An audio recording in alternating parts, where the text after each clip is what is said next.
Vale, gente, empezaremos con la primera parte, que es la perspectiva que la gente tiene con respecto al trading. Y es una perspectiva en la mayoría de casos un poco llevada hacia una excusa. ¿Y hacia qué tipo de excusa lo lleva la gente? Bueno, hacia la famosa excusa de la probabilidad. Pero para eso primero, antes de tomar el tema de la perspectiva, debemos llevar a qué tipo de perspectiva existen en los mercados financieros. Mucha gente podrá decirme que hay muchas interpretaciones, que todo el mundo le puede dar muchas interpretaciones a la información y a los datos, y es cierto.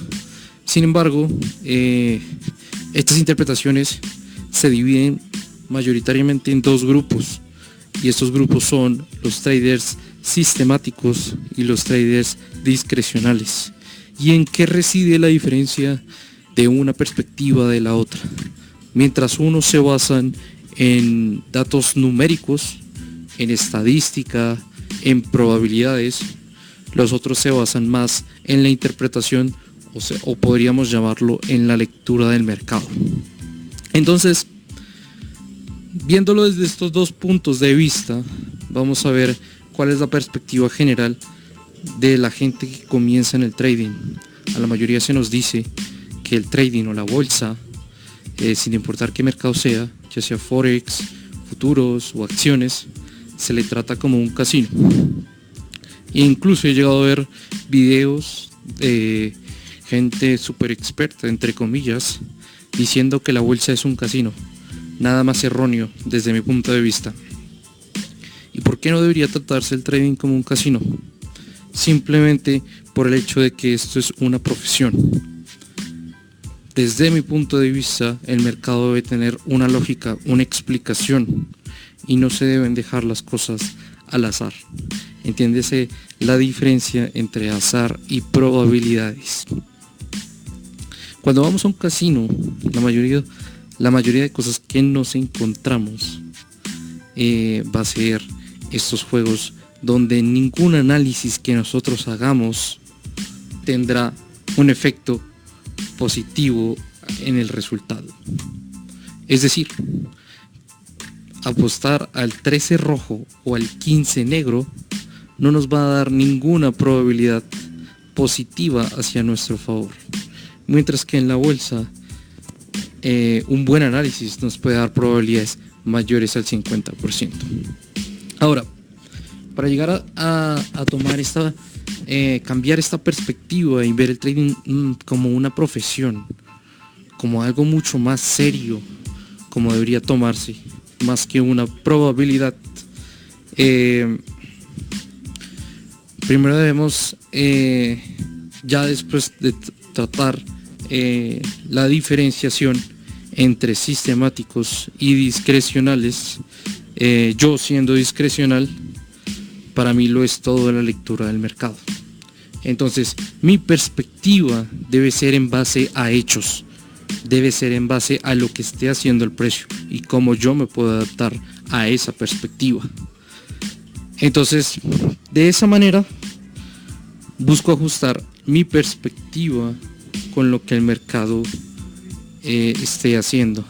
Recuerdo una frase muy interesante que leí, que escuché en uno de estos videos, de estos tantos videos que me escucho, que decía que el trading no se trataba de tener la razón, sino de buscar donde los demás no la tienen.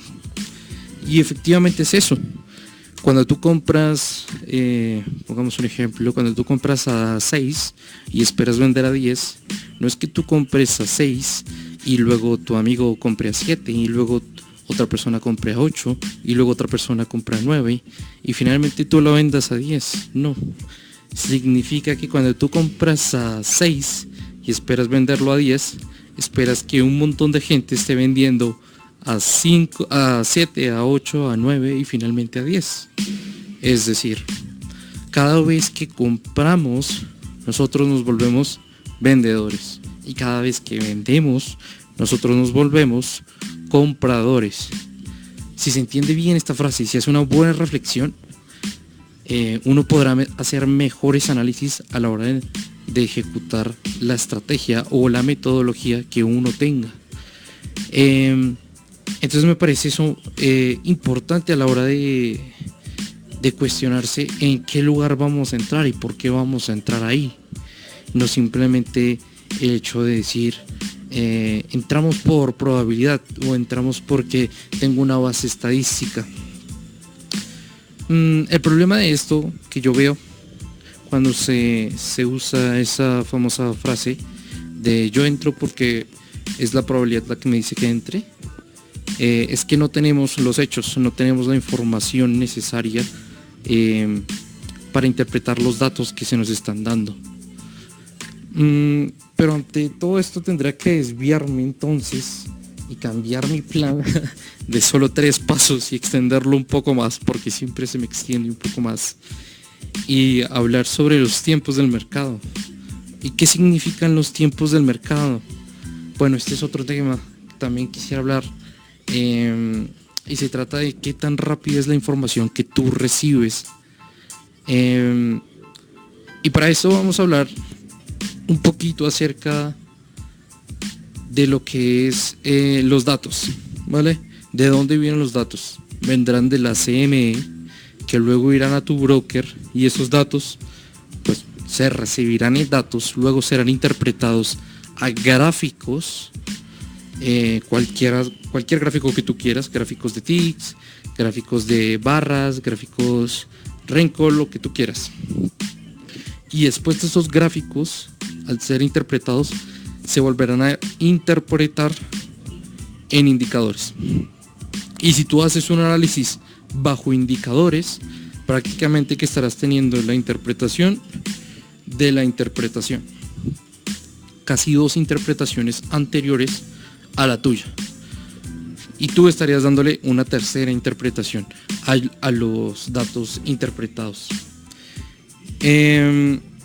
Pero además de eso, de ver la interpretación de los mercados y cómo estos se traducen según los datos que reciban, tienen una velocidad que me parece importante recalcar aquí, y es que aquellos que usen DOM, aquellos que usen Price Ladder, aquellos que usen Order Flow, siempre van a tener una pequeña ventaja, que aunque pequeña es, estadísticamente es gigantesca a largo plazo.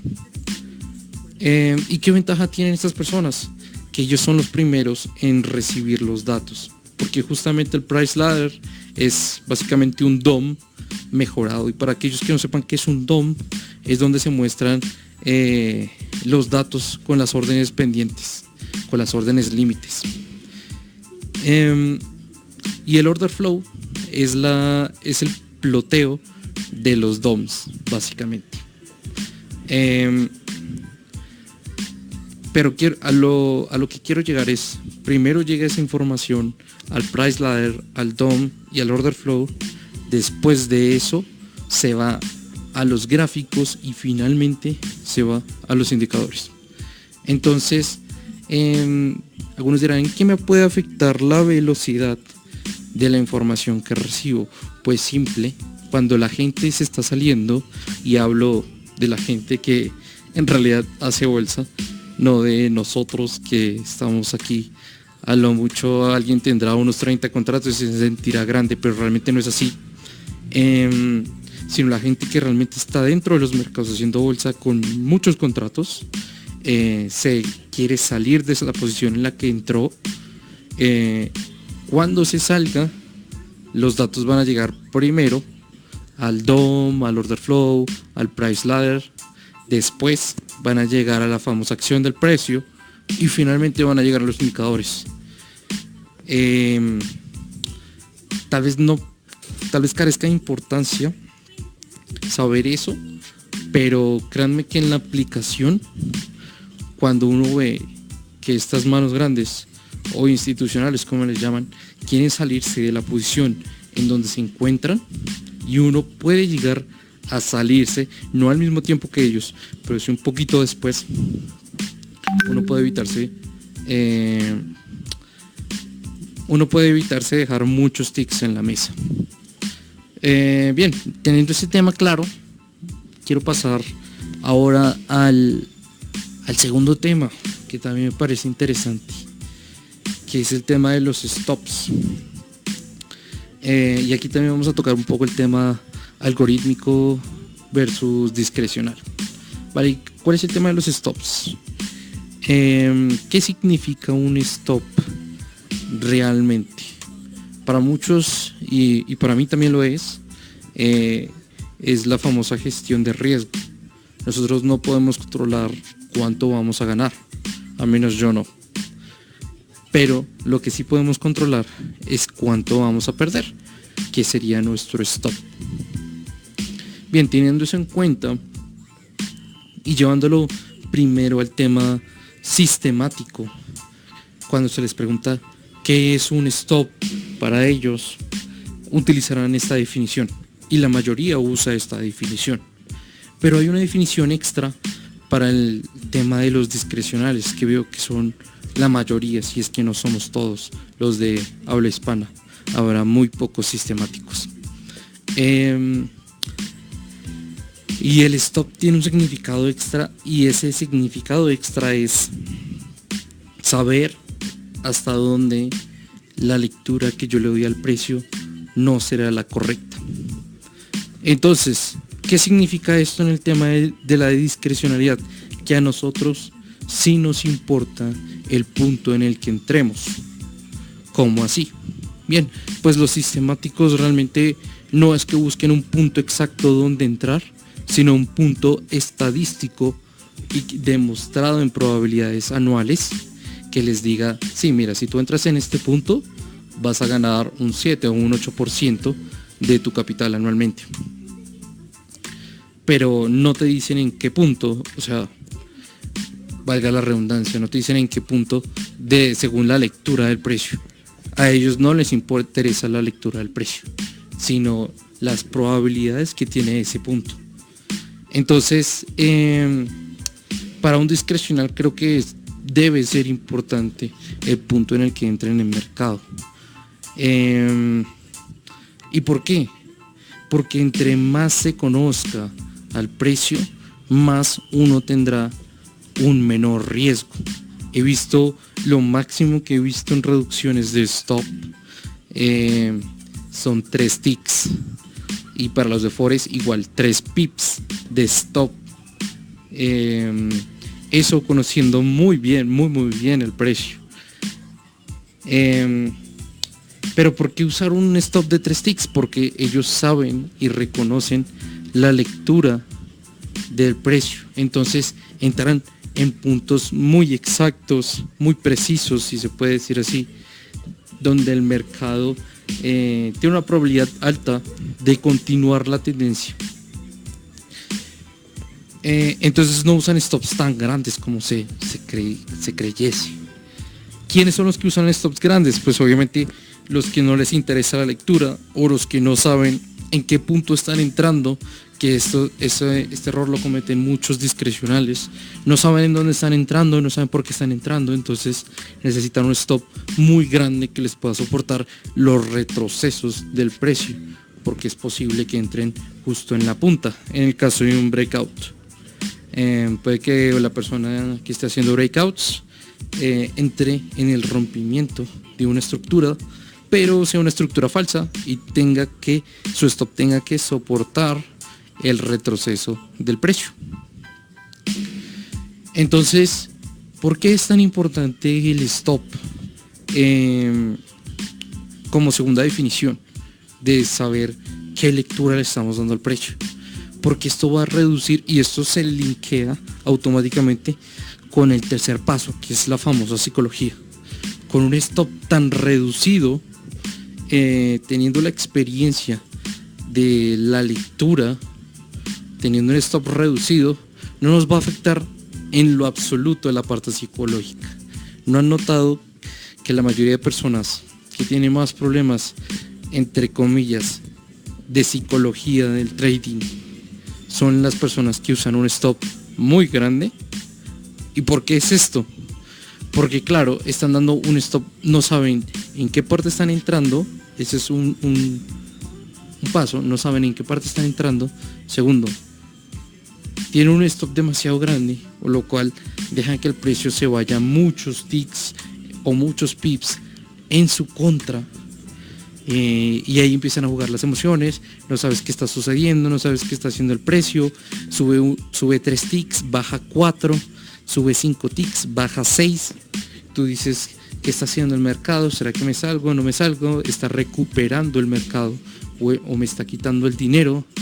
Y suelen pasar este tipo de cosas que dicen la gente, no, me tocó un stop loss Buda.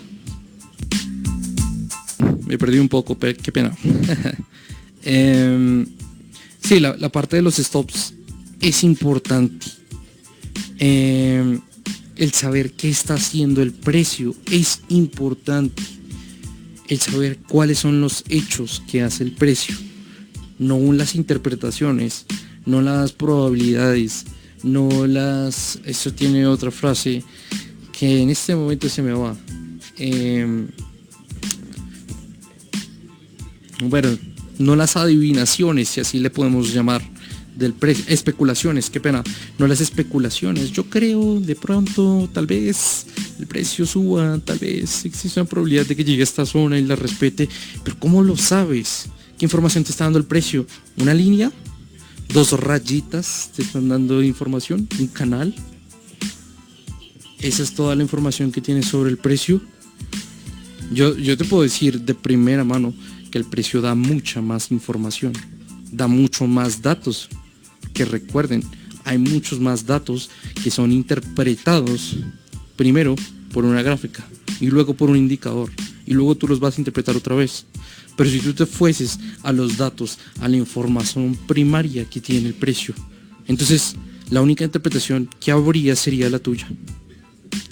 Y entre menos interpretaciones, desde mi punto de vista, hayan, mucho mejor, porque tú puedes ver los hechos y sobre los hechos uno puede sacar mejores conclusiones que sobre especulaciones. Entonces el tema de los stops, de la gente que cierra sus operaciones y luego el precio va y corre 10 ticks hacia arriba, o cierra su operación en break-even y luego el precio se sigue a su favor, o por el contrario, que el precio suba a su favor, retroceda y lo saque en break-even. Ese tipo de cosas, para mí, si lo reunimos todos, ese tipo de cosas llega a ser falta de información. Si las personas supiesen, o si el precio les dijese, ya no voy a continuar en esta dirección, ¿creen que algunos se quedarían en esa posición? Obviamente no. Pero entonces, ¿por qué se quedan en esa posición? Porque tienen esperanza y especulan que el precio va a continuar la dirección. ¿Pero por qué especulan? Porque no tienen la información. Y como no tienen la información, no saben los hechos del precio y no saben lo que está pasando en el precio. Entonces, se van hacia ese lado de la especulación. Esto solo le pasa a los discrecionales. Los sistemáticos ya tienen una base numérica, ya tienen estadísticas, ya tienen probabilidades. Ellos no se preocupan por eso. Pero un discrecional sí. Porque puede que maneje una supuesta base estadística. Pero si las emociones le juegan por tener un stop grande, por no entender qué está haciendo el precio, pues es muy difícil que llegue a ser realidad esa base estadística que hizo. Y bueno, pasemos al tema número 3, que es el tema del miedo y la psicología. Que creo que ya lo respondí mientras estaba haciendo este podcast, y es que el miedo, recuerdo mucho haber pasado por muchas estrategias y siempre me pasaba lo mismo. Tenía miedo cuando abría la operación, tenía miedo cuando cerraba la operación y no lo entendía. Tenía una probabilidad, sí, claro, tenía una estadística también, pero tenía miedo al entrar y al salir y no entendía por qué tenía miedo. ¿Por qué tenemos miedo a la hora de entrar y salir si ya hay una base estadística o una probabilidad que nos respalde dichas estrategias? Algunos dirán, es falta de experiencia. Y tal vez tengan razón, tal vez de hacer 1000 trades de la misma manera se le quite el miedo a uno. Pero para mí fue un poquito difícil superar el miedo y no aceptaba que una probabilidad, una base estadística me soportara el miedo, porque como ser humano, a todos los seres humanos nos gusta la certeza, nos gusta saber las cosas. Y entonces yo dije, bueno, si tengo miedo, debo recalcar o debo mirar hacia atrás, mirar hacia el pasado, y no hacia el pasado del trading, sino al pasado de lo que significa la humanidad. Y me di cuenta que el miedo, nuestros ancestros, si así se puede llamar, tenían miedo, pero miedo a lo desconocido, miedo a lo que no conocen. Y ese miedo se quitaba de una sola manera, conociendo las cosas. Entonces me di cuenta de que para solucionar ese miedo se necesitaba conocer, saber más. Y entonces me puse en la tarea de decir, si yo tengo miedo es porque no sé qué está pasando. Y realmente no sabía qué estaba pasando. El precio subía, el precio bajaba y yo me quedaba mirando y empezaba a sudar. Y no sabía qué estaba haciendo el precio. Entonces, para saber qué está haciendo el precio, para saber cómo quitar ese miedo de la parte psicológica, entre comillas, debemos ponernos en la tarea de estudiar qué está haciendo el precio, pero no mirar un gráfico, porque esa es la interpretación de los datos. Más bien yo diría mirar los datos, no mirar el gráfico, mirar los datos. Aquel que puede mirar los datos y saberlos interpretar de manera correcta, creo que ya tiene muchas cosas ganadas. ¿Por qué? Porque va a saber qué está haciendo el precio. Y cuando uno sabe qué está haciendo el precio, el miedo, la avaricia, ese tipo de cosas son más controlables, yo diría. No es que sean erradicadas, sino que se pueden controlar de una manera mucho mejor. Porque el conocimiento de las cosas siempre nos ha dado esa ventaja. Hace poco vi un video de Bernie Man. El que tenga tiempo puede ponerlo en YouTube y creo que lo voy a poner en la descripción del video. El video de Bernie Man, un ex trader un trader retirado de la CME, de esa gente que se la pasaba con los papelitos gritando, como lo ven en las películas. Bueno, pues hay gente que ya se retiró de eso, pero sigue haciendo videos, y uno de ellos es Bernie Man. Y hay un video de Bernie Man, el último, si no estoy mal, donde hacen una entrevista a un trader. Dame un segundo y lo busco por acá para decirles exactamente quién es. Bernie Man, James Dalton. Perfecto. Y este señor era uno de los cracks, si se puede llamar, ¿no? Era unas personas importantes, un trader veterano, si así se puede llamar, de IBM. Y cuando se le hizo esta entrevista, se le preguntó qué era lo que le daba la ventaja a él en sus más gloriosas épocas, si así se puede llamar. Y decía, creo que la mejor ventaja que podemos tener nosotros es saber organizar de manera correcta la información que se nos da. O sea, si nosotros organizamos la información que se nos está dando y le damos una correcta interpretación, creo que eso nos puede dar una mayor ventaja que todos los demás. Recuerden el ejemplo, si yo compro a 6, no significa que los demás estén comprando a 7, 8 o 9, significa que hay gente vendiendo a 7, 8, 9 y esa gente está equivocada, que así se puede llamar. Tú estás buscando dónde se equivocan ellos, no donde tú tienes la razón. Entonces, hago una invitación a investigar todo esto de lo que se ha hablado, todo el tema de stops, a preguntarse este tipo de cosas y mirar en su operativa cómo esto los está afectando, cuál es el error en el que están incurriendo. No hay nada mejor, como ya lo he dicho en videos anteriores, que un pensamiento crítico, que un pensamiento de autodescubrimiento, si así se puede llamar. Y sé que mucha gente en los grupos que comparto me dice, es que estás aplicando filosofía, es un filósofo el Tux. Y para nada. Lo único que me he dado cuenta es que el trading, si se quiere dominar, primero debemos dominarnos a nosotros mismos, conocernos a nosotros mismos y conocer a la bolsa, saber nuestro lugar en la bolsa, en qué tipo, qué espacio ocupar en la bolsa, si así se puede decir, que eso fue en el prólogo de charlas de trading. Pero bueno, chicos, espero que este podcast les haya gustado. Son 2, creo que va a haber un pequeño corte porque pausé el primero. Soy nuevo en esto de los podcasts, así que pausé el primero y lo arranqué otro. Entonces voy a unir los 2 podcasts, los subo a YouTube y espero que les haya gustado. Gracias.